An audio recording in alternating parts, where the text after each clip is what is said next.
Gettysburg Seminary presents the Seminary Explores podcast. Conversations on faith, art, people, politics, theology, life, and more, with voices from around the corner and around the globe. The Cost of War, Part 3, The Lessons of Yugoslavia from the 1990s. Hello, I'm Jerry Christensen, and this is the Seminary Explores.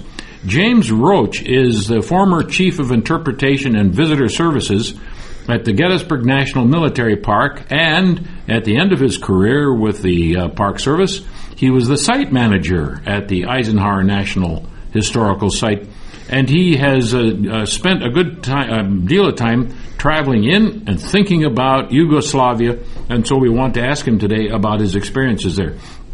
There was this terrible war in Yugoslavia. When did it take place? From 1991, and I guess you could run it all the way to 1999. Which was brought to a close by an agreement between the United States and the warring parties called the Dayton Accords. The Dayton Accords. We all, the nations of the world, finally got in and said, this has got to be put to a stop.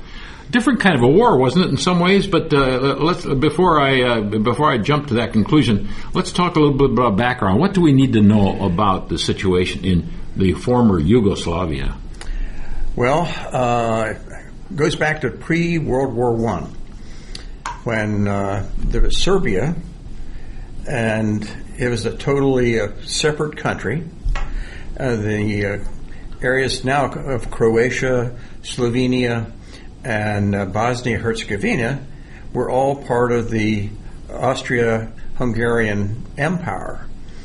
And it just so happened that the Archduke of the empire was visiting Sarajevo, essentially showing the flag and reviewing the troops. And there was a lot of Serbians in that area who really wanted their own independence. And there was a man who, along with some others, had an opportunity to kill the Archduke and his wife. And then we had World War I, and the rest is history, as they say. As they say. In between time, during and after the Second World War, a figure arose, charismatic figure, who was able to reunite, and in fact then the name Yugo means New Slavia or something, doesn't it? Southern Slavs. It means Southern Slavs. Yes. Okay, but it was a united nation under the leadership of Marshal Tito. Tito was born north of Zagreb in Croatia. His mother was Slovenian, and he married a Serbian, which makes him a true Yugoslav. Maybe the only Yugoslav that ever lived. Right. And for various reasons, mainly his charisma and also a very strong control. Ostensibly a communist, but not in great favor with Russia. His own brand of communism. Yeah. People were relatively free. They were free to travel. There was a lot of capitalism in his Yugoslavia. So it was a very, very different kind of communism. Yeah. But it was, I guess, almost more socialist. The word was probably socialism rather than true communism. When Tito died, that kind of control, whatever it was, good or bad, came to an end. And I always think of the irony that the apex of the Yugoslavia days was the Olympics in Sarajevo, which, when they ended, in a sense, the fighting almost broke out right there, and it's often centered right in Sarajevo. Oh, yes. There were several pieces to it's a very complicated history. And unfortunately, it all did not occur at the same time. The breakup started in 91, about 10 years after Tito's death. And it really started because of political personalities who wanted more territory. They wanted, more. The Serbs wanted more property, and we had a whole mix of different ethnic groups living in the Balkans. The only area which had almost entirely one ethnic group was Slovenia. And which is to the far north and adjacent to Austria. Right. In the hills as well, so yes. it's kind of isolated. Yes, it had very steep valleys, and which is interesting because Slovenia was like the first country to break apart and declare its independence. Mm-hmm. There were 5 countries that formed the Confederation of Yugoslavia. Mm-hmm. Slovenia, Croatia, Bosnia-Herzegovina, Serbia, Macedonia, mm-hmm. and Montenegro, Kosovo, and Vojvodina. Yes, that other one. which capital is Novi Sad, were a part of Serbia. They were also semi-independent, but Serbia controlled their votes. So, in short, one of our conclusions is that one of the causes of war here was, for better for worse again, out of this one nation, which was created, in a sense, out of agreements of the First World War, has come, in our time, 7 That's right. different separate nations. Yeah. The only one that probably did so peacefully was Slovenia. Not totally. There was a 10-day war with Slovenia. Even Slovenia. Slovenia had to go through their 10 days. Well, the Yugoslav army supposedly was neutral. Mm-hmm. However, 70% of the officer corps of the Yugoslav army were Serbian. Mm-hmm. So they were anything but. Oh, yeah. So as soon as things started to heat up, those officers who were not Serbian mm-hmm. went home to look after their own people, interests. Meanwhile, you've got an army that's been transformed into a Serbian army without. I want to switch from this background to this political background to the religious background. That too is complicated. It is, and we have these ethnic groups that are living all over the Balkans. And they represent 3 different major religions: Roman Catholic, Christian Orthodox, and Muslim. And you don't want to ask me about that because in this case, because as a medieval historian, I can go on for at least our interview to tell you about how actually it wasn't just the First World War that split them up. They've been this way since they were Christianized. The one group coming out of Constantinople representing the East and therefore Orthodoxy and the Greek language. And when that started to happen, the Pope in Rome said, hey, we better get part of this party, and so sent missionaries from Rome. And it's been competitive ever since. Very. Without necessarily casting aspersions either on the Greek Orthodox origins, on Constantinople or on Rome, there has been deep-seated distrust even before this war started out. Oh, yeah. Probably the only place that really had a harmonious population of every ethnic group was Sarajevo before all this conflict. Mm-hmm. There were, an awful lot of there were a lot of mixed marriages. Oh, yeah. After the conflict, the United States received a lot of refugees who couldn't live anywhere. Right, because they couldn't live welcome anywhere. They couldn't live at home because neither family now could welcome could welcome one of the members of the family. Right. We talked about the 2 major religions. There's the third one there, the Muslims. How did we get Muslims in what we think of as Europe? We should have a map here, Jim. I wish we had these maps that you've laid out before me. If this were television, we could see more easily, but perhaps you can describe the situation. Well, the Ottoman Turks conquered this part of the world, and they were on the gates of Vienna. Just at the time of the Reformation and Renaissance. Right. And the Serbs, the Orthodox Christians, a little over 600 years ago now, were defeated at the Battle of the Blackbirds in Kosovo. And they've never forgotten. That's contemporary history. Right. It could have been yesterday. So there's always been this underlying current of us against them. But having been to this part of the world a couple of times and seen the people, and Sarajevo is a wonderful place to see everybody, you're looking at someone and you don't have a clue as to what they are until they indicate what religion they are. Yeah. I was struck by the fact that when I learned from your previous presentations on this, my understanding was that the Muslims were Turks left over from the Ottoman Empire, and you said not at all.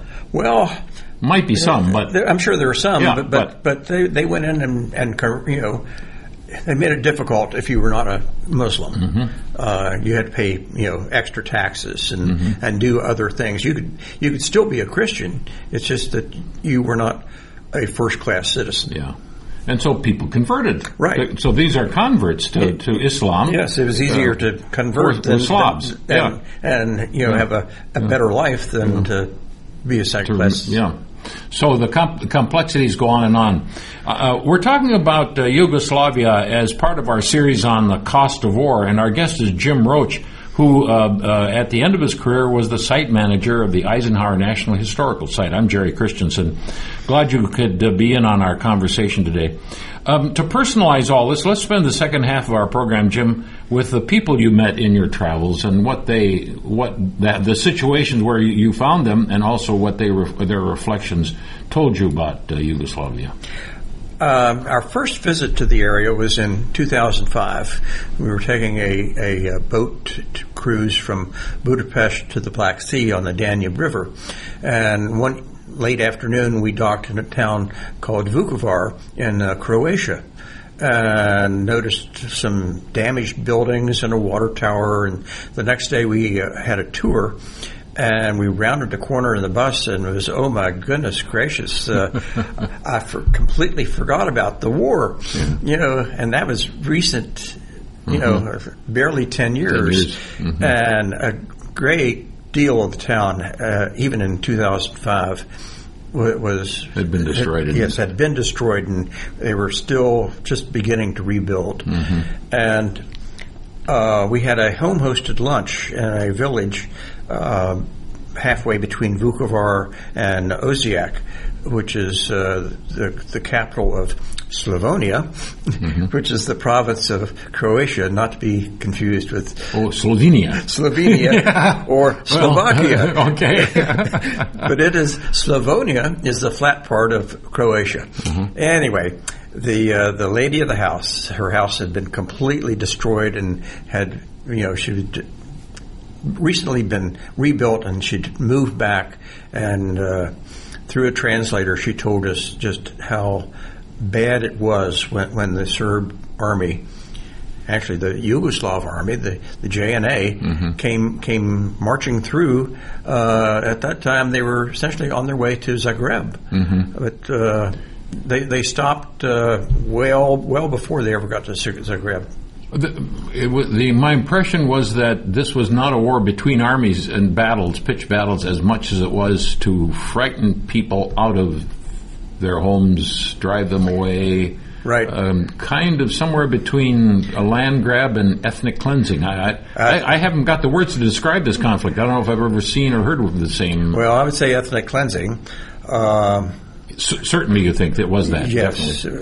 Going north from Sarajevo into Croatia, which is mostly Serbian. There are parts of Bosnia-Herzegovina mm-hmm. which are mostly Christian, mm-hmm. Croatian, mostly Muslim, mm-hmm.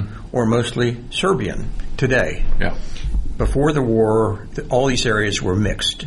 There may have been a preponderance of one and a minority of another, but now they are pretty much one. Okay. And driving north, it was like every other house is vacant, and nature's reclaiming it, mm-hmm. because these were Christians with a Croatian background who were forced to leave. Mm-hmm. Now, this is in Bosnia-Herzegovina.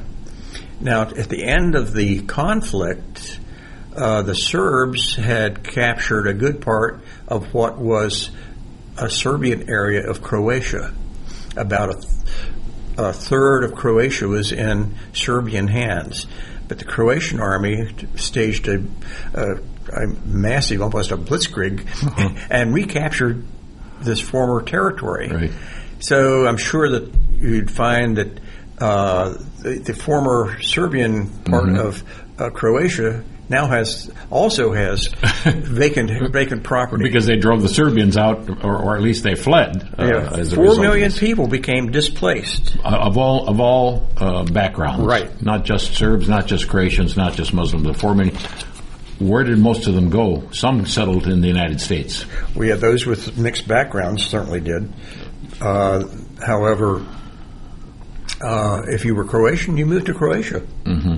So they did resettle, and the Serbians went to Serbia and had to find a new life, probably in much more straitened circumstances than they had before, struggling to make a living and rebuild their lives. You also went to Sarajevo and included some visits to families there. We had a home-hosted dinner with a family in a high-rise apartment building built during the Tito era, and it was about a block off of Marshal Tito Boulevard, which at the time was known as Sniper Alley, and they lived on the 8th floor, and the siege lasted months and months, 42 months. 42 months. And they did not have electricity. On the 8th floor? On the 8th floor. And they had to carry water up those steps and their groceries and all their waste back down. The sewage went downstairs and the water went upstairs and the groceries 8 floors. Yeah. And also try to maintain a life as normal as they could because there were children and they went to school. So you're doing all these things as normal, trying to avoid being shot. Stay away from the windows, go out the back door. You're in the middle of a war zone. It's incredible. And the buildings there still have a lot of war damage. Yeah. They're pockmarked everywhere you see them. You also went to Mostar, which is, I think even today, or even how it was, famous for its mosques. That's a kind of a Muslim center. And its arched bridge. Oh, that's right, yes. The bridge, famous bridge. The bridge was commanded to be built by Suleiman the Magnificent. I mean, we're going back centuries. This was a beautiful arch span. It was in the United Nations World Heritage Site. But it was destroyed. Right away, yes. That was where the first thing blown up. And one of the interesting things about, but it has been rebuilt and using as much of the original material as they could. And the mosques have been all rebuilt. And the Franciscan Catholic Church has been rebuilt. The interesting thing is that this Franciscan Catholic Church has the tallest bell tower I have ever seen in my life. Taller than any mosque, any minaret at a mosque. That's right. If you can build it higher, we can. If you build it high, we can build it higher. Yes, and it's interesting that here we have a Franciscan Catholic dedicated Church. to the humility of their founder, Francis. We shouldn't laugh about all this because it has one tragic story after another. What did you have the feeling about the people you met? What memory and forgetting? The memory is still the memory strong element in this. The memory this war. is as fresh as if the war ended yesterday. And probably the tragic thing is people have lost trust in their neighbors. Yeah. If their neighbor is not like me, I don't trust them. Yeah. And they don't wear a different kind of uniform. They don't wear a different kind of hat. The ethnicity here is not obvious, or the religion even. Not that helps any as far as interpersonal relations, but you don't know until you finally identify a person if that person is to be trusted or not. Yeah, the people living there would say, "Oh, I know, I can tell." Okay. I don't know whether they what really the criteria really are. Whether they really know or not. They watch to see if they want the mosque. Maybe somebody's wearing a secret lapel pin or something. I don't know. Yeah. But everybody looked like they could all be cousins.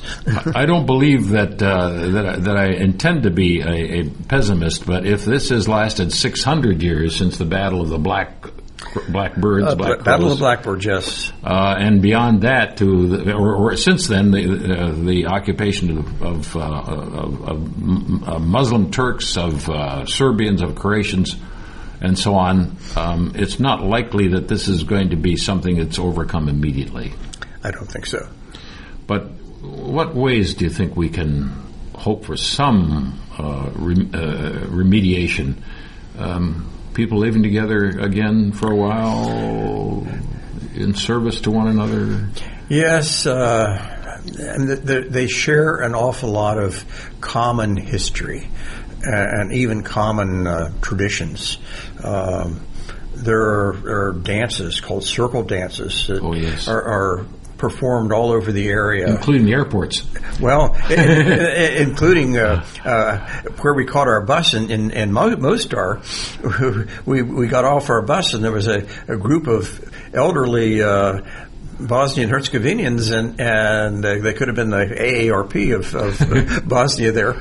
And the gentleman had an accordion, and the lady had a tambourine, and they were entertaining themselves as well as entertaining us with song, music, and dancing. Mm-hmm. And we have no idea whether they were Orthodox, Muslim, or Christian, or Catholics. Everybody we had a good time and joined in their dance. And it's easy to say this, Jim, but you'd like people to remember what they have in common and celebrate what their differences. Yes. But that's an ideal world that you and I can probably best hope for. Jim Roach, our guest today, the former site manager of the Eisenhower National Historic Park, and also a former chief of interpretation and visitor services for the Gettysburg National Military Park, talking about the cost of war, the lessons of Yugoslavia. For the Seminary Explorers, I'm Jerry Christensen. Have a very good day. You have been listening to The Seminary Explorers from historic Seminary Ridge in Gettysburg, Pennsylvania, a production of Gettysburg Seminary. We invite you to visit our website at www.ltsg.edu. Opinions expressed on this program are not necessarily those of Gettysburg Seminary or the Evangelical Lutheran Church in America.